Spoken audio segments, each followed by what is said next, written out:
Shalom. नीति वचन अध्याय 3 कुल पद 35। युवकों को सलाह।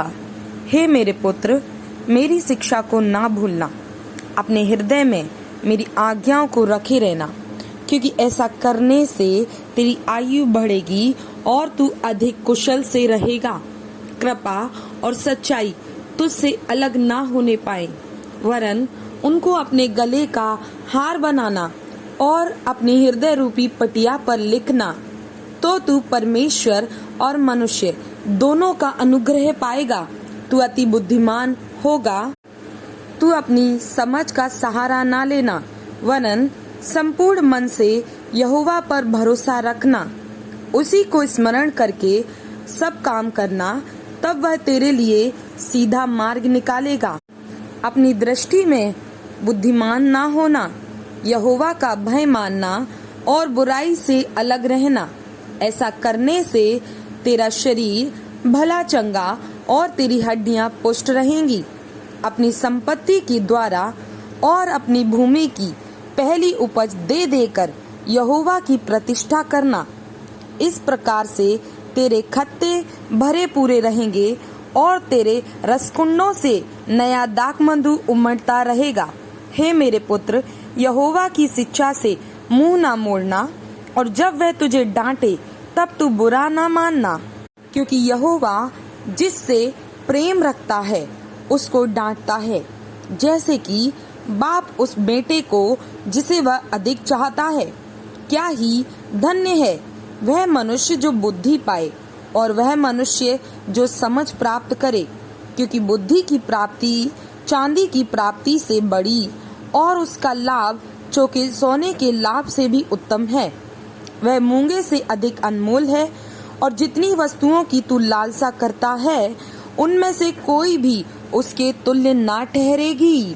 उसके दाहिने हाथ में दीर्घायु और उसके बाएं हाथ में धन और महिमा है। उसके मार्ग आनंददायक हैं और उसके सब मार्ग कुशल के हैं। जो बुद्धि को ग्रहण करता है उनके लिए वह जीवन का वृक्ष बनती है, और जो उसको पकड़े रहते हैं वह धन्य हैं। यहोवा ने पृथ्वी की नींव बुद्धि ही से डाली और स्वर्ग को समझ के द्वारा स्थिर किया। उसी के ज्ञान के द्वारा गहरे सागर फूट निकले और आकाश मंडल से ओस टपकती है। हे मेरे पुत्र, ये बातें तेरी दृष्टि की ओट में ना होने पाए। खरी बुद्धि और विवेक की रक्षा कर, तब इनसे तुझे जीवन मिलेगा और ये तेरे गले का हार बनेंगे। तब तू अपने मार्ग पर निडर चलेगा और तेरे पाँव में ठेस ना लगेगी। जब तू लेटेगा तब भय ना खाएगा, जब तू लेटेगा तब सुख की नींद आएगी।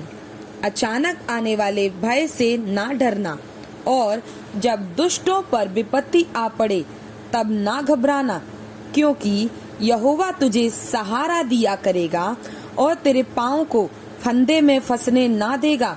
जिनका भला करना चाहिए, यदि तुझ में शक्ति रहे तो उनका भला करने से ना रुकना। यदि तेरे पास देने को कुछ हो तो अपने पड़ोसी से ना कहना, जा कल फिर आना, कल मैं तुझे दूंगा। जब तेरा पड़ोसी तेरे पास बेखटके रहता है तब उसके विरुद्ध बुरी युक्ति ना बांधना। जिस मनुष्य ने तुझसे बुरा व्यवहार ना किया हो उससे अकारण मुकदमा खड़ा ना करना। उपद्रवी पुरुष के विषय में डाह ना करना, ना उसकी सी चाल चलना, क्योंकि यहोवा कुटिलों से घृणा करता है, परंतु वह अपना भेद सीधे लोगों पर खोलता है। दुष्टों के घर पर यहोवा का शाप और धर्मियों के वास स्थान पर उसकी आशीष होती है। ठट्ठा करने वालों से वह निश्चय ठट्ठा करता है और दीनों पर अनुग्रह करता है।